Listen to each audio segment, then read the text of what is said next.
শিল্পের আলো ছড়িয়ে দিতে আমরা আবার ফিরে এলাম আপনাদের প্রিয় অনুষ্ঠান মঞ্চালোকে।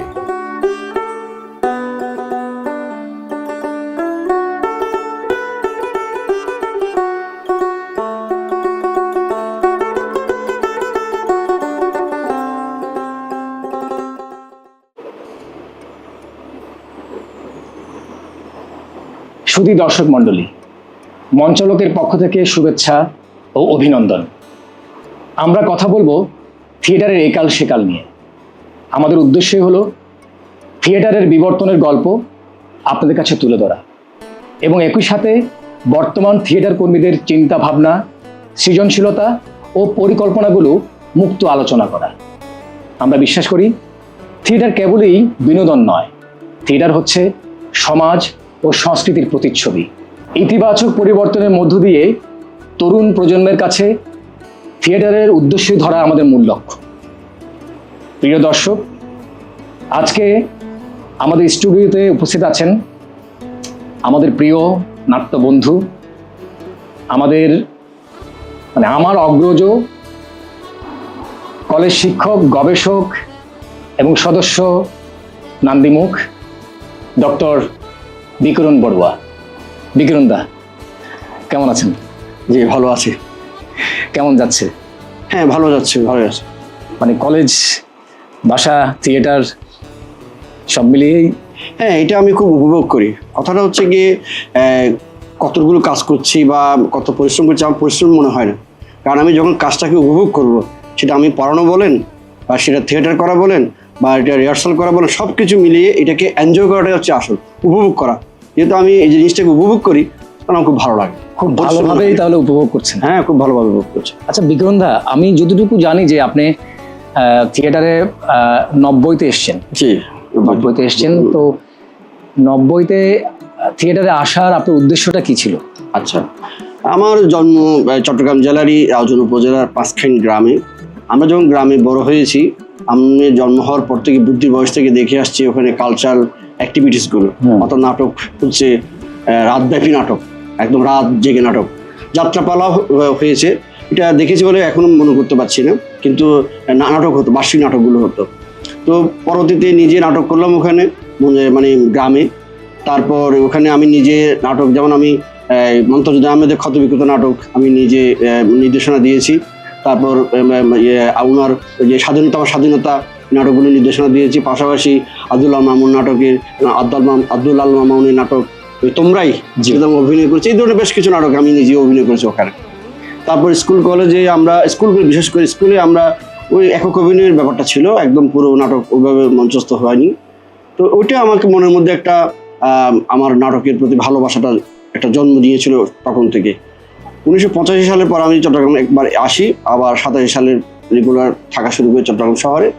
এসে যখন আমি এখানে বিশেষ করে আমাদের শিল্পকলা একাডেমিতে আমার এখনো মনে পড়ছে যে যখন আমি নাটক দেখতে আসলাম, অ্যাজ ইউ লাইক ইট, তারপর হচ্ছে গিয়ে একটা ওই দীপ্তারক্ষিত দিদি যে অভিনয় করলেন যে শেষ সংলাপ, যে মশা সাবরুল আলম নির্দেশিত অনুমোদিত, মুগ্ধ হয়ে গিয়েছি। যে চিন্তা করো যে কি, থিয়েটারটা একটা আলাদা জগৎ। আমরা নাটক করেছি, ফর্মটিং হচ্ছে, সেখান থেকে আমরা সংলাপ শুনে সংলাপ দিয়েছি। তো এখানে একটা অন্যরকম, এই যে থিয়েটারের দেখে আমি মুগ্ধ হওয়াটা আমাকে মনে করে আমি চিন্তা করলাম আমি নাটকের দলে যোগ দিই। তখন 1990 সালে যখন নান্দিমুখ প্রতিষ্ঠিত হলো, তারা প্রথম পত্রিকায় তারা বিজ্ঞাপন দিয়ে যে নাট্যকর্মী সংগ্রহ করা হবে, তখন আমি আজাদিতে সেই বিজ্ঞাপনটা দেখে আমি ইন্টারভিউ দিলাম এবং আমাকে নেওয়া হলো। সেই থেকে আমি থিয়েটারে আসা। মূলত ওই যে মঞ্চে অভিনয়, কোনো ফর্মটিং ছাড়া, আর যে একটা নাটকীয় ব্যাপারগুলো, যেটা গ্রামে যে নাটকগুলো করেছে তার সাথে একটা পার্থক্য, ওইটা আমাকে খুব বেশি টেনেছে। এবং সে কারণে আপনি তো ব্যক্তিগতভাবে একজন শিক্ষক, এটা আপনার প্রফেশন। জি জি। তো থিয়েটারের জায়গাটা, প্রফেসরি আপনি যে শিক্ষকতা করছেন, সেই শিক্ষকতা কি কখনো থিয়েটার আপনার বাধা হয়ে দাঁড়িয়েছে কি? না, বাধা হয়ে দাঁড়ায়নি, বরঞ্চ আরো সহযোগিতা করেছে। যেমন আমি যখন শিক্ষকতা করতাম, তখন আমি আমার উচ্চারণের ব্যাপার বলেন বা এক্সপ্রেশনের ব্যাপার বলেন, আমি বুঝতাম না। স্বাভাবিক যেটার ব্যাপার ছিল, যেমন আমি উচ্চারণ জানি কিন্তু জানি, কিন্তু সেটা যে নাটক যখন করতে এলাম, বিশেষ করে থিয়েটার যখন করতে আসলাম, দেখি যে না, আমার উচ্চারণে অনেক সমস্যা। আমি নিজেকে আবিষ্কার করলাম যে না, আমাকে এটাকে কাজ করতে হবে। যদি আমি মনে করি যে আমি খুব বেশি ভালো এখনও পারি, কিন্তু আমার চেষ্টা অব্যাহত আছে। তো এটা আমাকে খুব বেশি উপকার করছে। আমি যখন ক্লাসে যখন আমি পড়াই, জি, যে আমার এখান থেকে যেগুলো আমি শিখে যাচ্ছি, যে আমার থিয়েটারের যে শিক্ষাগুলো, এগুলো আমাকে আরও শিক্ষকতাতে আমার আরও বেশি কাজে লাগছে, এবং আমার মনে হয় আমি আরো বেশি সফল হচ্ছি। মানে দুটো শিক্ষা প্রতিষ্ঠানেই সমন্বয় হয়ে এটা আপনাকে আরো বেশি সমৃদ্ধ করছে। গুড, এটাই খুব ভালো লাগলো যে আমার যে আমি থিয়েটার আমাকে অনেক কিছু শিখিয়েছে, এবং যার কারণে আমি যখন পড়াচ্ছি আমার এটা উপকার দিচ্ছে আমার। আপনার তো নিজ দল হচ্ছে নান্দিমুখ। অবশ্যই। নান্দিমুখের বাহিরেও তো আপনি বিভিন্ন দলে আপনি কাজ করেছেন, এখনো করছেন। তো নিজ দলের সঙ্গে বাইরের যে দলগুলো আছে, এটার মধ্যে কোনো পার্থক্য কি আপনি লক্ষ্য করেন? হ্যাঁ, সেটা তো অবশ্যই একটা পার্থক্য থাকে, কারণ আমাদের নিজেদের দলপ্রধান, সেখানে একটা অনেকগুলো বিধিবিধান বলেন বা নিয়ম কানুন বলেন বা এক ধরনের পরিবেশ থাকে। আর বাইরে গিয়ে যখন কাজ করা, সেটা পরিবেশটা ভিন্ন, মেজাজটা ভিন্ন। সুতরাং সেই মেজাজে কাজ করতে যাওয়া এটা একটা অন্যরকম অনুভূতি তো বটেই। যেমন আমি শিল্পকলা একাডেমির রেপার্টরি দলে কাজ করেছি, তারপর হচ্ছে নাট্যমঞ্চ রেপার্টরি দলে কাজ করেছি, তারপর আমাদের যে স্কেচ গ্যালারি নন্দন, সেখানে আমি রেপার্টরি দল, সেখানে আমি কাজ করেছি, লোক থিয়েটারে কাজ করেছি, আমি যে নাট্যাধারে কাজ করেছি। তো বিভিন্ন যে নির্দেশক, তারা বিভিন্ন মেজাজের, তাদের আমি এক একজনের কাছ থেকে কিন্তু এক একভাবে সমৃদ্ধ হয়েছে। আমি নিজেকে মনে করি যে আমি সমৃদ্ধ হয়েছি, খুব ভালো লেগেছে। না, আমি আপনার সঙ্গেও তো আমার বেশ কিছু কাজ করার সৌভাগ্য আমার হয়েছে। হ্যাঁ, অবশ্যই অবশ্যই। সেই জায়গা থেকে আমি আপনাকে ব্যক্তিগতভাবে যেটুকু দেখেছি আমি আপনাকে, সেটা হলো যে আপনার কাজের জায়গায় এত বেশি আপনি বিনয়ী থাকেন, মানে শিখার যে একটা আগ্রহ আপনার মধ্যে প্রতিনিয়তই যে একটা আগ্রহের জায়গাটা আপনি যে তৈরি করে রাখেন, এটা আমার কাছে বেশ ভালো লাগে। এটাকে কি আপনি খুব পজিটিভ অর্থেই দেখেন কি? হ্যাঁ, পজিটিভ অর্থে। যেমন আমি এখনো পড়াশোনা করি, আমি প্রতিনিয়তই পড়াশোনা করার চেষ্টা করি, পড়াশোনার মধ্যে থাকি। একটা কারণ হচ্ছে কি, আমি যেটা মনে করি যে আমি যত বেশি জানবো, যত বেশি পড়বো, তত বেশি আমি আমার শিক্ষার্থীদেরকে দিতে পারবো। আমি নিজে যদি নিতে না পারি, তাহলে দেওয়ার ব্যাপারটা থাকে না। আর শেখার কোনো বয়স বা কোনো বাধ্যবাধকতা নেই, যে নিয়মিত শিখতে হয়, শেখা যায়। তো সেই কারণে আমার আগ্রহটা সবসময় থাকে যে আমি যা করবো আর একটু ভালো জানি। কারণ যখন আমার চেয়ে যারা ভালো অভিনয় করেন, বয়সে কম, যেমন আপনি আমার বয়সে কম হতে পারেন, কিন্তু আপনি অনেক ভালো অভিনয় করেন আমার চাইতে, এটা আমাকে অনেক বেশি আপ্লুত করে। আবার এরকম অনেকেই আছেন যারা আমার চেয়ে বয়সে কম, তারা আমার চেয়ে পরে থিয়েটার আসছে, কিন্তু তারা আমার চেয়ে অনেক বেশি এগিয়ে গিয়েছে নানা কারণে। আমি আজকে এই যে 90 সাল থেকে আজকে 2026 সাল পর্যন্ত আমি এই যে নাট্যচর্চাগুলো করছি, আমি জানি আমার আরও অনেক বেশি এগিয়ে যাওয়া দরকার ছিল, সেটা আমি পারিনি। আমার সীমাবদ্ধতা আছে নিশ্চয়ই, বা সময় হয়তো দিতে পারিনি, নানা কারণ সে থাকতে পারে। কিন্তু আমি তাদের কাছে শিখি, সেটা আমাকে অনেক বেশি আপ্লুত করে যে আমি তাদের কাছে শিখবো, তাদের অভিনয় স্টাইলটা, তাদের কথা বলার স্টাইলটা। আমি আপনার থেকে অনেক কিছু জেনেছি। আমার নান্দিমুখের সাথে যখন আমরা অন্যাজাল নাটকটা যখন আমরা শুরু করি, ওটা তো প্রায় আমরা 50টা শো করে আমরা পরে নাটকটার স্টপ করা হয়েছিল। সেই 50টা শো এর যে প্রদর্শনের যে জার্নিটা, আপনার সঙ্গে আমার যে জার্নিটা হয়েছে, সেই জার্নির মধ্যে আমি দেখেছি যে অ্যাজ একজন সিনিয়র, এমনিতে আপনি আমাদের অনেক সিনিয়র, সেক্ষেত্রে সিনিয়র আর্টিস্ট বটে, কিন্তু প্রতিনিয়ত আমি আপনাকে দেখতাম যে আপনি এসে জিজ্ঞেস করতেন, সাইফুল ভাই এটা কি হচ্ছে কিনা, এটা ঠিক আছে কিনা, এটা একটু দেখিয়ে দেন না। এই যে আপনার যে কাজের শিখার যে বিনয়ের যে ব্যাপারটা, এটা আপনি কি এই বর্তমান তরুণ প্রজন্মের কাছে দেখতে পান? তারা সবাই সবকিছু থাকা কি উচিত কিনা? হ্যাঁ, অবশ্যই এটা তো থাকা উচিত, যে এটা আমি যেটা করছি সেটাই শ্রেষ্ঠ, আমি যেটা করছি সেটাই ভালো। এটা তো নিজের না রাখাটা ভালো, কারণ আমি আরেকজন থেকে শিখবো। আমি শুধু এই যে নাটকের ক্ষেত্রে তা না, আমি যখন শ্রেণীকক্ষে ক্লাস করি, আমি আমার জুনিয়রদের কাছ থেকে জিজ্ঞেস করি, আচ্ছা আপনি ক্লাস করেন, কিভাবে করেন, আমি তার থেকে আমি শিক্ষা নিই। বা আমি আরেকজন আমার বন্ধু হতে পারে, আমার সিনিয়র হতে পারে, তারা অন্য কলেজে পড়ান, তাদের সাথে আমি কথা বলি। কারণ আমি জানি যে কি নিজেকে সমৃদ্ধ করার জন্য বা নিজে আরও ভালোভাবে নিজেকে উপস্থাপন করার জন্য, শিক্ষার্থীর সামনে বা মঞ্চের মধ্যে দর্শকের সামনে নিজেকে উপস্থাপন করার জন্য আমাকে আরও বেশি ভালো করতে হবে। এবং সেই কারণে আমার ওই জিনিসটা আমার মধ্যে আমি সবসময় রাখার চেষ্টা করি, যে আমি মানুষ থেকে আসলে কথা বলে শিখতে চাই। আর যেটা বললেন যে না, নতুন প্রজন্মের সবাই একরকম নয়, অনেকের মধ্যে জিনিসটা আছে যে তারাও চায় যে কি শিখতে চায়, জানতে চায়, তাদের অবজারভেশনটা তারা করে সেটা। আবার অনেকে হয়তো অল্প কিছু কাজ করেই হয়তো তেমনটা তারা দেখা যায় না, জানার দরকার নেই বা কারোর কাছে সেটা আগ্রহটা কম দেখা যায়, এটাও ঠিক যে তাদের কয়েকজনের মধ্যে বা এই ধরনের কিছু দেখা যায়। কিন্তু এটা খুব ইন্টারেস্টিং যে একটা জায়গায় আপনি শিক্ষক, আপনি মানে ছাত্র গড়ার কারিগর হচ্ছেন, আবার আরেকটা জায়গায় আপনি শিখছেন। আমার কাছে খুব ইন্টারেস্টিং মনে হয় যে একটা জায়গায় আপনি মানুষ গড়ার কারিগর, আবার আরেকটা জায়গায় আপনি এসে শিখছেন। এই দুটোর মানে পার্থক্যটা আপনার কাছে। এটা খুব ভালো বলেছেন। যেমন আমি যদি থিয়েটার না করতাম তাহলে আমি এই যে ইগোনেস বলতে আমি বলছি যে আমি শিক্ষক, আমি পড়াই, শাসন করি, কথা বলি, যুক্তি দিই, তাদেরকে বোঝাই, তাহলে এটা কিন্তু আমি থিয়েটার না করলে বুঝতাম না যে এটা কিন্তু বড় কথা নয়। আমাকে আমার সে জায়গা থেকে নেমে আমাকে শিক্ষার্থীর জায়গায় যেতে হবে। আমি মঞ্চের মধ্যে আমি যখন আপনি যখন আমাকে একটা ডিরেকশন দেন তখন আমি আপনাকে একজন শিক্ষক হিসেবে দেখি। আমি এখন যদি মনে করি যে না উনি আমাকে শেখাবেন কেন, উনি তো আমার বয়সে ছোট বা উনি তো আমার অনেক জুনিয়র, অনেক পরে আসছেন, এই জিনিসটা থাকলে তো মানুষকে আগে ছোট হতে হবে। তো আমাকে জানতে হতো আমি যার থেকে শিখতে পারি, সেটা আমি আমার সন্তান থেকে শিখতে পারি, আমি আমার জুনিয়র কলিগদের কাছ থেকে শিখতে পারি, আমি আমার যাকে শেখা যায়, শেখাটা ব্যাপার। এখানে আমি ওই শিক্ষকতার মধ্যে আমার ইগোনেসটা রেখে দিয়ে আমি এখানে কেন আমি এরকম চরিত্র অভিনয় করবো বা কেন আমি ওই ধরনের ওর কাছ থেকে আমি শিখবো, ওই জিনিসটা রাখলে তো জীবনে কোনোদিনই আগানো যাবে না। মানে এটা খুব চমৎকার কথা বলেছেন, মানে শেখার জন্য কখনো ছোট বড় হতে হয় না। হ্যাঁ, সেটাই, সেটা যে কোনো ক্ষেত্রে, যে কোনো ক্ষেত্রেই এটা একটা যার থেকে কিছু জানছি তিনি আমার শিক্ষক, তার প্রতি আমার একটা আলাদা শ্রদ্ধা আছে, আমি তার থেকে শিখছি। জি, আপনি বলেন যে সুমন টিঙ্কুদা, আপনি আমার শামসুল কবির লিটন আমাদের বন্ধু, কিন্তু তার অভিনয় দেখি, আপনি যখন অভিনয় করেন, আপনাদের অভিনয়গুলো যখন দেখি আমি তো যখন শ্রদ্ধাই করি আপনাকে। যেমন আপনি দেখবেন যে অনেক একটা বাচ্চা সে যখন একটা ভালো কাজ করে তখন আমরা একটা অন্যরকম অনুভূতিতে আমাদের মনটা ভরে যায়, তখন এটা একটা শ্রদ্ধার জন্মে। ওটা এমন নয় যে সে আমার বড় হোক না ছোট, এটা আমার কাছে বড় ব্যাপার নয়। আমি যার থেকে কিছু জানতে পারি তিনি আমার কাছে বড়, তিনি আমাকে শিক্ষক।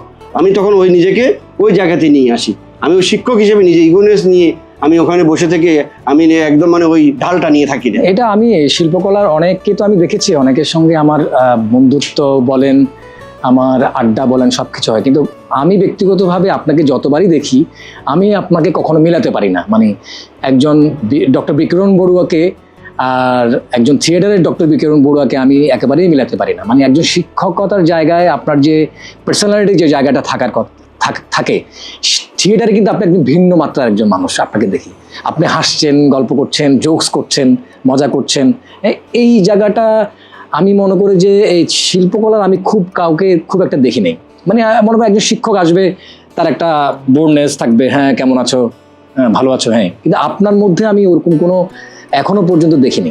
শিল্পকলার অঙ্গনে যখন আপনি ঢুকেছেন আমার কাছে মনে হয় যে আপনি একজন সংস্কৃত কর্মী, কিন্তু আপনি যখন আপনার কলেজে যখন মানে অধ্যাপনা যখন ঢুকেছেন আপনি যখন শিক্ষক। অবশ্যই বিষয়টা তো তাই। হ্যাঁ, ওইটা খুব ভালো বলেছেন। ওইটা আসলে আমার মধ্যে এই থিয়েটারই আমাকে এই জিনিসটা শিখিয়েছে। আমি বললাম যে বারবার থিয়েটার আমার কাছে এটা শিক্ষক, থিয়েটার আমাকে শিখিয়ে দিয়েছে এখানে কি করতে হয়। এখানে ব্যক্তিগত অহংকার নিয়ে, ব্যক্তিগত পদ পদবি নিয়ে আমি এখানে যদি পড়ে থাকি তাহলে আমি সংস্কৃত কর্মী হতে পারবো না। তাকে হতে হবে মাটির মানুষ, তাকে হতে হবে সাধারণ মানুষ। আমি এই জিনিসটা ধারণ করি। এটা মানে যেন আমার কোনো যে আরোপিত বিষয়টা নয়, এটা সহজাত। পারিবারিক শিক্ষা, আমার সামাজিক শিক্ষা, আমার সাংস্কৃতিক শিক্ষা, আমার বাবার শিক্ষা, এগুলো তো আমাকে এগুলোই শিখিয়েছে যে সাধারণ মানুষ হওয়া কেমন। আমার যে পড়াশোনা এটা তো আমাকে এটা শিখিয়েছে। একজন রিক্সাওয়ালা বলেন, একজন সিএনজির ড্রাইভার বলেন, একজন ঠেলাগাড়ির ড্রাইভার বলেন, একজন মাছ বিক্রেতা বলেন, সবাই আমার কাছে নমস্য। কখন তিনি তার কাজের ক্ষেত্রে আমি বুঝি যে এই তাকে সম্মান শ্রদ্ধা করতে হবে। কিন্তু এখানে আমার অহং নিয়ে বা আমি কোন পদ পদবি নিয়ে, আমার ডিগ্রি নিয়ে, এটা আমার অহংকার করার পেছনে প্রত্যেকের মধ্যে একটা প্রতিভা আছে, প্রত্যেকের মধ্যে একটা জিনিস আছে যেটা আমার নেই। সুতরাং আমি আমারটা নিয়ে অহংকার করে থাকলাম, আমি তো রিক্সা চালাতে যাই না, রিক্সা যিনি চালাচ্ছে তার একটা ব্যক্তিত্ব, তার একটা পার্সোনালিটি আছে, তাকে ওইটাকে আমার সম্মান করতে হবে, ঠিক না? যিনি মাছ বিক্রেতা, আমি তো মাছ ধরতে পারবো না, তাহলে আমি তো জানি না। তাহলে পৃথিবীতে প্রত্যেকে এক একজনের প্রতিভা নিয়ে, একজনের যোগ্যতা দক্ষতা নিয়ে আসে। আমি আমার দক্ষতাকে যেমন করে বড় মনে করেছি, তার মধ্যে তার সেই দক্ষতাকে সম্মান করতে হবে। তিনি শিল্পী, তিনি একজন রিক্সাওয়ালা, তিনি একজন শিল্পী। তো আমি যদি নিজেকে একটা জায়গায় বড় মনে করি সেটা তো হবে না, আমাকে ওই ব্যক্তিগত সম্মানটা করতে থাকতে হবে। ওই কারণেই আসলে থিয়েটারে আমাকে এই জিনিসগুলো শিখিয়েছে। আমি মনে করি যে আমি লেখাপড়া তো অবশ্যই রয়েছে, সেই লেখাপড়ার পাশাপাশি আমার এই থিয়েটারের শিক্ষাটা আমার কাছে মনে হয় যে আমি এই যে জেনারেলাইজ করা, সাধারণ হয়ে যাওয়া বা অহংকার না রাখা, কি নিয়ে অহংকার এটা না রাখা, এটা আমাকে আমার মনে হয় থিয়েটারে আমাকে শিখেছে। এটা আপনাদের কাছ থেকে শিখেছি, আমাদের আরও যারা সিনিয়র তাদের কাছ থেকে শিখেছি। তাদেরকে অনেককে দেখেছি এত আমার অগ্রজ অভিনয় করি, তার চমৎকার অভিনয় করেন, কিন্তু তারা কত সুন্দর করে আমাদের সাথে মেশেন, কথা বলেন। সেটা আমাকে হয়তো কোনো না কোনোভাবে প্রভাবিত করেছে যে না, এটাই হচ্ছে কি আসলে মানুষ। তাহলে একজন মঞ্চ শিল্পী হিসেবে আপনি তো ভিজুয়াল মিডিয়াতে কাজ করেন, আপনি হ্যাঁ, একজন মঞ্চ শিল্পী হয়ে ভিজুয়াল জায়গাতে কাজ করা, দুটোর পার্থক্যটা আপনার কাছে কি মনে হয়? হ্যাঁ, এটা যেমন আমরা মঞ্চে যখন দীর্ঘ একটা মহড়ার ব্যাপারটা শেষ করার পর, নানাভাবে জানার পর, শেখার পর, নানা পরীক্ষা নিরীক্ষার পর আমরা মঞ্চে কাজ করি, সেখানে আমার যে পারফেক্টনেস সেটা তো মানে তুলনায় হয় না। এবং এটা তো লাইভ সরাসরি আমরা কাজটা করি। আর ভিজুয়াল মিডিয়াতে যেটা কাজ করা হয়, আমি অনেক সময় দেখা যায় কি আমি স্ক্রিপ্টই পাইনি, আমি যখন হয়তো সেখানে গিয়েছি আমাকে বলছে আপনার এই 3টা সংলাপ 4টা সংলাপ এগুলো একটু দেখে নেন বা এটা করেন, তখন আসলে আমার ওই যে জিনিসটা দেয়া বা ওই মানে আমার যে এফোর্টটাকে আমি কাজে লাগানো, ওটা খুব বেশি মানে করা হয়ে ওঠে না। চেষ্টা থাকে কিন্তু আসলে সেটা সবসময় হয়ে ওঠে না। মানে যেহেতু আমি হয়তো এমন না যে আমি ভিজুয়াল মিডিয়াতে খুব অনেক বেশি কাজ করেছি এরকম না, কিন্তু আমি আমার কাছে মনে হচ্ছে যে এই থিয়েটার ব্যাপারটা তো আলাদা, এটা তো অনেক স্বপ্নের জায়গা, এটা তো একটা আমার সাধনার ব্যাপার।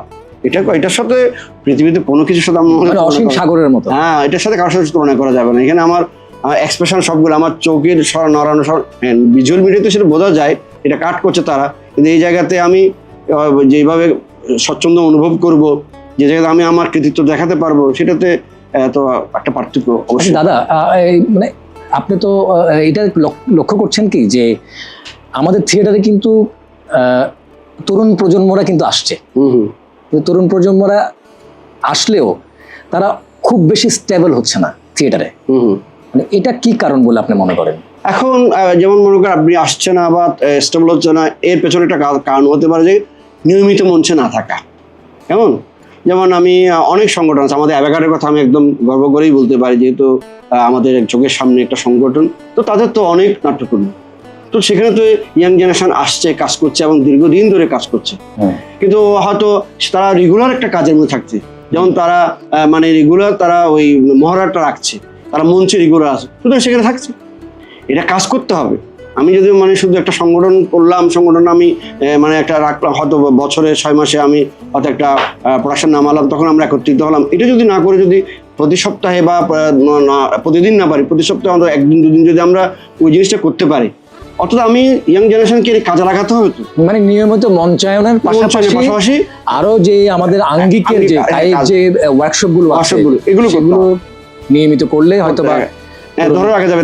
তারা চায় কাজ, তারা আমি মঞ্চে উঠতে পারবো না। যেমন আমরা যখন নান্দুমুখে যোগদান করেছি, আমরা বেশ কয়েক বছর তো আমরা এই ঝাড়ু দেওয়া থেকে আরম্ভ করে চা আনা থেকে আরম্ভ করে সব কাজগুলো করেছি, তারপর আস্তে আস্তে শিখে আমরা মঞ্চে ওঠার মানে যোগ্যতা অর্জন করেছি বলে আমাদের টুকটাক কাজ করতে সক্ষম হয়েছে। কিন্তু আজকালকার ছেলেমেয়েরা তো সেটা চাইবে না, সে চাইবে যে কি যত দ্রুত সম্ভব সে মঞ্চে এসে কাজগুলো করা।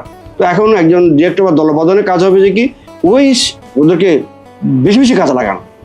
আচ্ছা, আরেকটা জিনিস সেটা হচ্ছে যে কি একাল থিয়েটারের একাল সেকাল, মানে আমরা যদি বলি যে মানে অতীত বর্তমান, তাহলে অতীত যে বর্তমানে যে মাঝখানের যে সময়টা, সেই সময়টার থিয়েটারের এই ডিজিটালাইজেশনের যে যুগটাতে আমরা এসে দাঁড়িয়েছি, সেখানে কি কোনো পরিবর্তন আপনি লক্ষ্য করছেন?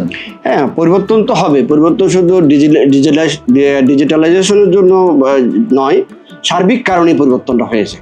অর্থাৎ তখনকার দিনে যে ডেডিকেশন বা নিবেদন, আত্মনিবেদন থিয়েটারের প্রতি বা কাজের প্রতি, শিল্পের প্রতি, এখন সেটা সব বেশি আশা করা মুশকিল।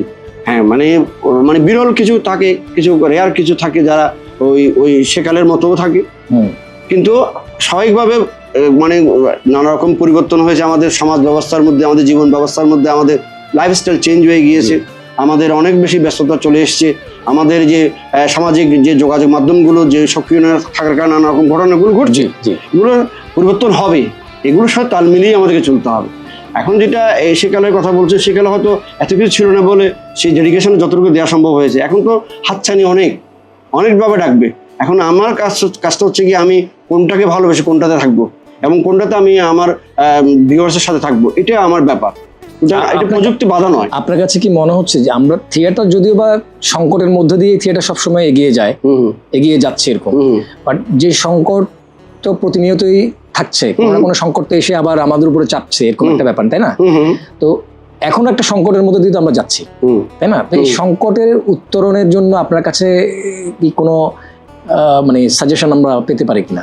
এখন দেখেন, থিয়েটার নয় শুধু ক্রান্তিকাল বা সংকট, এগুলো চিরকাল আমরা শুনে আসছি, এগুলো সব সময় থাকবে। এবং এটাও সত্য যে শিল্পের বিকাশটা ঘটে ক্রান্তিকালে, সংকটকালেই চলে। সুতরাং আমাদেরকে, যেমন আমি যেটা জানি, আপনারা সবাই জানেন, সেটা হচ্ছে কি থিয়েটার হচ্ছে সত্য বলার জায়গা, শিল্প সাহিত্য হচ্ছে সত্য বলার জায়গা। এখানে কোনো কম্প্রোমাইজ করলে, এখানে কোনো মানে লুকুচাপা করলে, এখানে কোনো সমঝোতা করলে কিন্তু থিয়েটার হয় না। এখানে আমাকে সত্যটা বলতে হবে। এটা হচ্ছে এই সত্য যদি আমি বলতে পারি। এবং আরেকটা যেটা বললেন, প্রযুক্তির কথা বললেন না, প্রযুক্তি কোনো বাধা নয়, প্রযুক্তিকে সাথে নিয়ে আমাদেরকে চলতে হবে। সেটাকে কিভাবে আমি আমার কাজে লাগাচ্ছি, আমার ক্রিয়েটিভিটিকে কতটুকু আমি কাজে লাগাচ্ছি, এটাই বড় কথা। আমি যেমন আপনি নাটকের মধ্যে, আমরা একসময় নাটক করতাম, আমাদের মাইক্রোফোন ছিল না, তো এখন আমরা মাইক্রোফোন পেয়েছি ক্ষুদ্র ক্ষুদ্র বা যে কোনো কারণে, সেগুলোকে আমরা কাজে লাগাবো। বা আমাদের যে আমরা মঞ্চের মধ্যে আমরা যে প্রজেক্টর আলোর যে স্বল্পতা ছিল, এখন এটাকে কাজে লাগাতে হবে, প্রযুক্তির কাজে লাগাতে হবে, এটা কোনো বাধা নয়। আর ক্রান্তিকাল বা সংকটের কথা যেটা বলছেন, ওগুলোর ক্রান্তিকাল সবসময় থাকবে। এখন আপনার প্রযুক্তিটা কি মানে থিয়েটারের উপরে কি পুরোপুরি প্রভাব ফেলতে পেরেছে এখনো? প্রভাব ফেলবে, প্রভাব ফেলতে পারে। থিয়েটার সবসময় থাকবে, এটা নিয়ে কেউ কিন্তু কিছু করতে পারে না। এখন ওইটাকে যাদের মধ্যে ক্রিয়েটিভিটিটা আছে, যারা সৃজনশীলতা দিয়ে, তারা তাদের দক্ষতা দিয়ে তারা ওই থিয়েটারটাকে আরো বেশি আকর্ষণীয়, আরো বেশি মানে প্রতিফলিত করা যায়, এটা করতে পারবেন।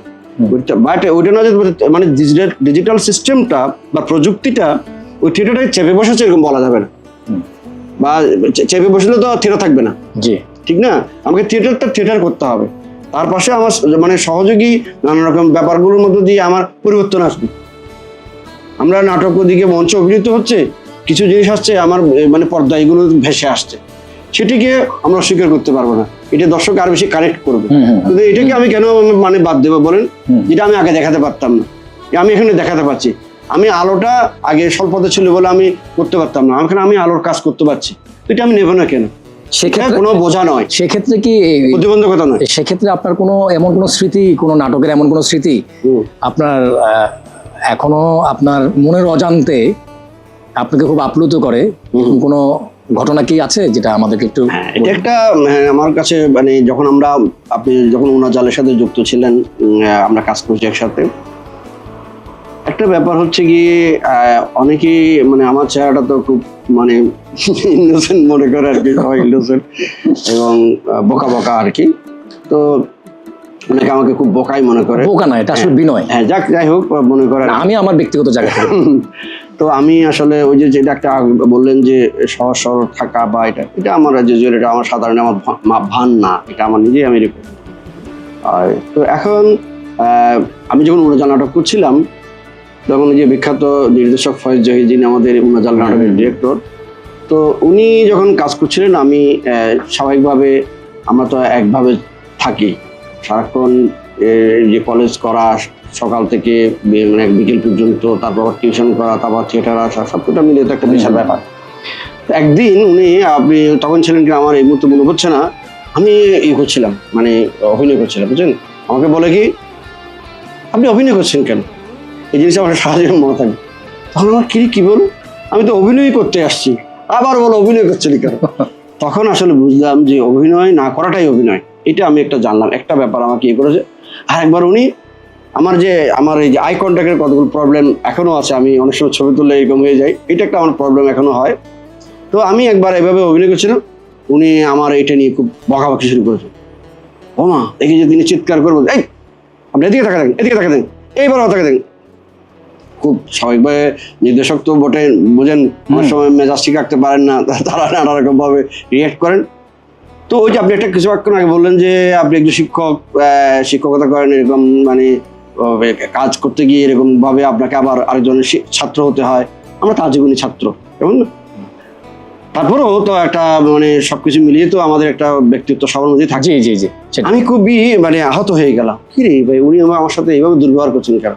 তখন তো আমি কলেজের শিক্ষক, আজকে 30 বছর ধরে শিক্ষকতা করছি। আমার একসময় মনে হয়েছিল, সত্যি কথা বলছি, একদম সত্যি কথা, আমার এক সময় মনে হয়েছিল যে উনি এত একজন বড় নির্দেশক, এত ভালো বোঝেন, উনি আমাকে এভাবে বকা দিচ্ছেন, আমার মনে হচ্ছে আমার জীবনে ওনার নাটক করা হবে না, আমি থিয়েটার পারবো না, আমি থিয়েটার করবো না। আমার একবার মনে হয়েছিল মেজাজ গরম করে রেগে আমি বের হয়ে যাই, এবং জীবনের তরে আমি কোনোদিন আর থিয়েটার করবো না, নাটকও করবো না, আমি আর শিল্পকলামুখী হব না, এটা আমি ভেবেছি। কিন্তু পরক্ষণে আমার বিবেক আমাকে বলে যে না। তখন আমি ধৈর্য ধরে তার নিঃশ্বাসনগুলো শুনলাম এবং আজও আমি কাজ করে যাচ্ছি। তো জহির ভাই যেটা আমাকে ওই সময় শিখিয়েছেন বা যেটা আমি অনুভব করলাম, যে এটা আমাকে এখনো মনে করে যে আমি যদি ওই সময় চলে আসতাম চিন্তা করি আর কি, তাহলে এর পরবর্তী আমি এতগুলো কাজ করেছি, বা আজকে হয়তো আমি সামান্য হলে কাজ করেছি বলে আপনাদের এই মঞ্চালকের মতো এত একটা সুন্দর একটা আকর্ষণীয় এবং একটা গুরুত্বপূর্ণ একটা জায়গায় আমাকে আপনারা আমন্ত্রণ জানিয়েছেন, তাহলে এটা পেতাম না।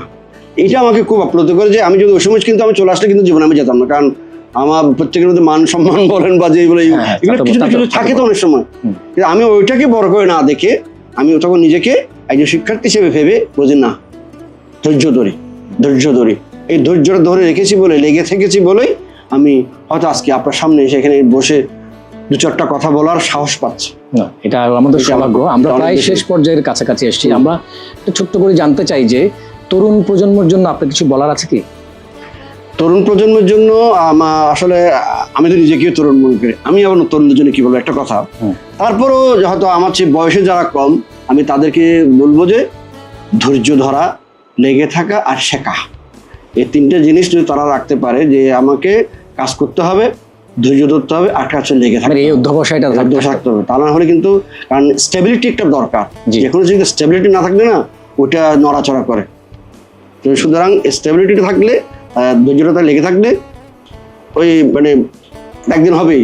আমি আমার যে অগ্রজ সুজিত দাস বাপ্পি একসময় একদিন বলেছেন, কিন্তু দুইটা কথা আমার খুব মনে পড়ে। তিনি একদিন বলেছেন যে বিকিরণ বলে যে নির্দেশকরা হচ্ছে কি আমাদের হেডমাস্টার, আমাদের মাস্টার, সুতরাং মাস্টার বকাবকি করবে, মাস্টারের কাছে আমি ছাত্র, যে আপনি কোথায় শিক্ষকতা করেন, আপনি ডক্টর কি এটা বড় কথা নয়, কিন্তু আপনি একজন ডিরেক্টর কাছে আপনি ছাত্র হয়ে থাকবেন। এটা আমার কাছে খুব বেশি আবশ্যক একটা বিষয়। তারপর একটা তিনি বলেছেন, সেটা হচ্ছে গিয়ে বলে যে কি, যে আমাদেরকে যে কাজ করার সময় আমরা যখন লেগে থাকা বিজ্ঞান, আপনি যদি কাজ করতে থাকেন, লেগে থাকেন, দেখবেন আপনি একদিন কিছু করতে পারবেন। এই তার দুইটা কথা আমাকে, মানে আমি তাকে অত্যন্ত শ্রদ্ধা করি, তার কাছে অনেক কিছু শিখেছি। এই কথাটা আমার যে আপনি লেগে থাকেন, আপনি একদিন আপনি সফল হবেন। আমি তরুণদের জন্য এই কথাও বলবো যে লেগে থাকুক, অবশ্যই তারা অসম্ভব সুন্দর বলেছেন আপনি।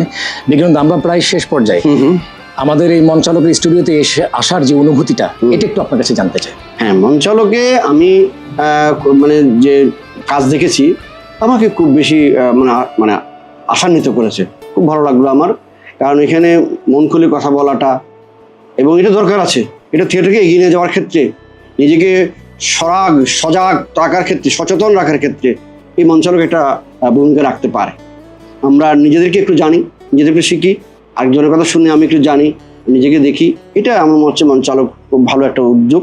তারা যদি ভবিষ্যতেও যদি এই মঞ্চালক তাদের এই কার্যক্রম অব্যাহত রাখে, এটা থিয়েটারকে এগিয়ে যাওয়ার ক্ষেত্রে, থিয়েটারকে নতুন প্রজন্মের কাছে তুলে ধরার ক্ষেত্রে একটা অনেক বড় ভূমিকা রাখবে। এই জন্য আমি মঞ্চালকের উত্তর সমৃদ্ধি কামনা করছি। তাদেরকে আমি অনেক ধন্যবাদ এবং কৃতজ্ঞতা জানাচ্ছি, আমার মতো একজন ক্ষুদ্র নাট্যকর্মীকে এই মঞ্চালকে আমন্ত্রণ জানানো। আমরা অনেক কৃতজ্ঞ আপনার কাছে যে আপনাকে আমরা আমাদের স্টুডিওতে পেয়েছি। প্রিয় দর্শক, এতক্ষণ আমরা আড্ডা কথামালায় যুক্ত ছিলাম ডক্টর বিকিরণ বড়ুয়া, কলেজ অধ্যাপক, গবেষক ও সদস্য নান্দিমুখ। প্রিয় দর্শক, মঞ্চে নাটক দেখুন, নাটককে ভালোবাসুন, আমাদের সাথে থাকুন, ভালো থাকুন, সুস্থ থাকুন।